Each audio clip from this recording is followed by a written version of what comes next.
Welcome to my channel. और भाई कैसे हो रहा है, क्या हो रहा है?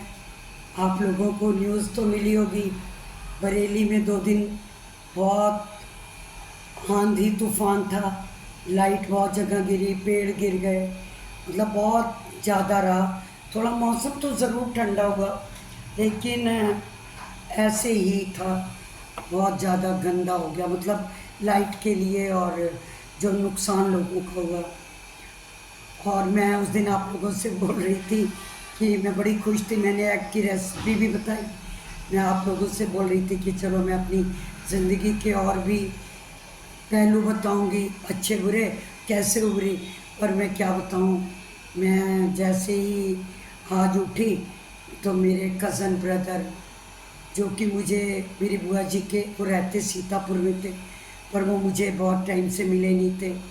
पिछली ये अक्टूबर 25 में मैं गई थी सीतापुर, तो मैंने ऐसे जिक्र किया कि मेरे पापा की कज़न सिस्टर है, उनका बेटा यहाँ रहता है। तो फिर मुझे उनके बारे में पता चला, बट वो आउट ऑफ स्टेशन थे। फिर उनका मुझे फ़ोन आया कि अरे दीदी आप सीतापुर आए थे। मैंने कहा हाँ मैं सीतापुर आई थी, तुम्हारे बारे में पूछा भी, लेकिन मिल नहीं सके। आप और भाभी गए हुए थे बाहर। तो मेरी उनसे बहुत देर बात हुई और बहुत खुश हुए कि अरे आपने मेरे को याद किया, और मेरे को भी अच्छा लगा। उन्होंने मेरी लाइफ के बारे में, कुछ अपनी लाइफ के बारे में भी बताया। तो मैंने बोला नहीं नहीं, मैं सीतापुर अब आऊँगी तो आपसे ज़रूर मिलूँगी। क्या बताऊँ, मेरे को ना आज ही फ़ोन आ गया कि उनकी थोड़ी तबीयत बिगड़ी और वो लेटे और सवेरे उठे ही नहीं। तो सो सैड, मुझे बहुत बहुत मेरा मन खराब हुआ कि अरे भगवान ये क्या करा। देखो, फिर अभी मैं उसके लिए सोच ही रही थी, तो दोपहर को क्या हो गया, मेरे हस्बैंड के फास्ट फ्रेंड, मेरे हस्बैंड की भी डेथ 85 में हो गई थी।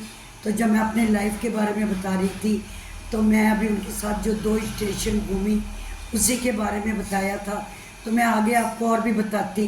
फिर आर्मी वालों के लिए भी मेरा बहुत मन था, जो आर्मी विडोज़ हैं वो कैसे सफ़र कर रही हैं, उनको क्या करना चाहिए, क्या आर्मी से हमारे बेनिफिट है, मैं उनको बताऊंगी। तो क्या हो गया, आज दोपहर को मैं ऐसे ही फेसबुक देख रही थी, तो मुझ उनकी बेटी ने एक फ़ोटो डाल रखी थी पापा की, और पापा के गले में माला। ओए होए, मैं तो बिल्कुल शॉक्ड हो गई। फिर मैंने उनकी बड़ी बेटी को फ़ोन मिलाया, मैंने उसको पूछा तो उसने बताया आंटी पापा को बरेली से पूना शिफ्ट कर दिए। और सबसे बड़ी चीज़ क्या हो जाती है, जब हम थोड़े बड़े होने लगते हैं तो कुछ कनेक्शन उनसे कट जाते हैं। या आप ये सोचिए कि मैं सोचती हूँ नहीं, सबको मिलना चाहिए, कभी कभी याद भी करना चाहिए, पर कभी बंदा छूट जाता है और याद नहीं कर पाता।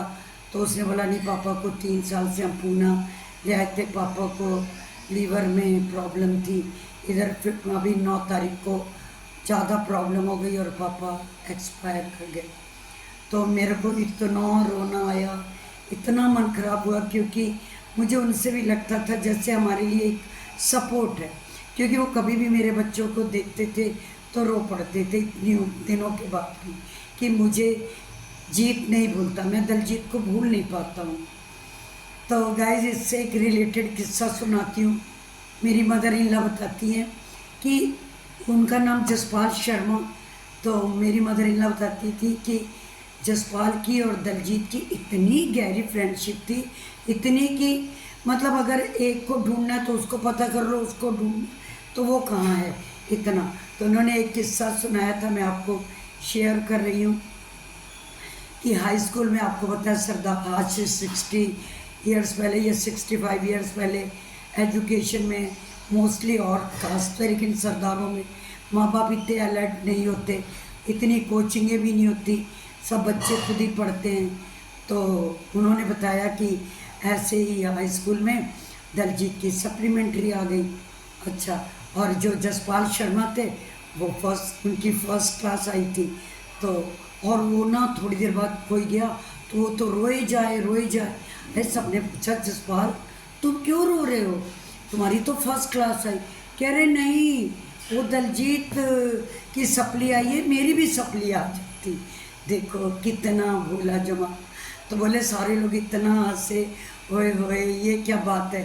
तो आज उनकी ऐसी कई और सारे किस्से जो मेरी मदर इन लॉ बताती थी। हर दिवाली पे, शादी से पहले और शादी से बाद, कभी भी हम लोग भी जब छुट्टियों में दिवाली में ही घर आते थे तो मेरे हस्बैंड पूजा के टाइम ज़रूर उनके घर बैठते थे और उनके साथ पूजा करते थे। तो वो मेरे को बोलते थे जब दिवाली आती है मेरे, क्योंकि मेरे हस्बैंड की डेथ शिलोंग में हुई थी तो उन्होंने उस तरीके से देखा ही नहीं था, सिर्फ सुना था। तो वो कहते थे कि मैं जब दिवाली में पूजा करने बैठता हूँ मुझे ना दलजीत याद आ जाता है और मैं उसको नहीं भूल पाता, मुझे लगता ही नहीं है कि वो मुझे छोड़ के चला गया। तो देखो क्या दुनिया में बना है। और आज जसपाल भी चले गए, भगवान उनकी आत्मा को शांति दे, उनके घर वालों को सहने की शक्ति दे। तो मेरा ना बहुत सुबह से मन खराब हो रहा था, मैंने सोचा था कुछ और भी, मैंने कहा नहीं मैं आप लोगों से शेयर करती हूँ, आप लोगों को बताती हूँ, मेरा भी कुछ मन हल्का होगा। और देखो आजकल मतलब कि कैसे कैसे उस समय लोगों में कोई छल नहीं कपट नहीं, इतनी अच्छी दोस्ती जो होती थी वो एक दिली दोस्ती होती थी। और उन्होंने, मेरे हस्बैंड को 41 ईयर्स हो रहे हैं, वो हमेशा कभी भी हमको मिले। इधर हम 2-3 साल से नहीं मिल सके लेकिन हमेशा मेरे बच्चों का हाल चाल मेरा लिया, सब कुछ करा। चलो बस जहाँ पे अपना चारा नहीं है वहाँ पे इंसान कुछ नहीं कर सकता है।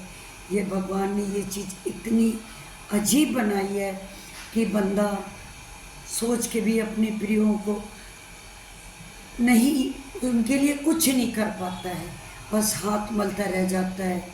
चलो ये दुनिया का रूल है, उस परमात्मा की मर्ज़ी है, हमारा उसके आगे जोर नहीं है।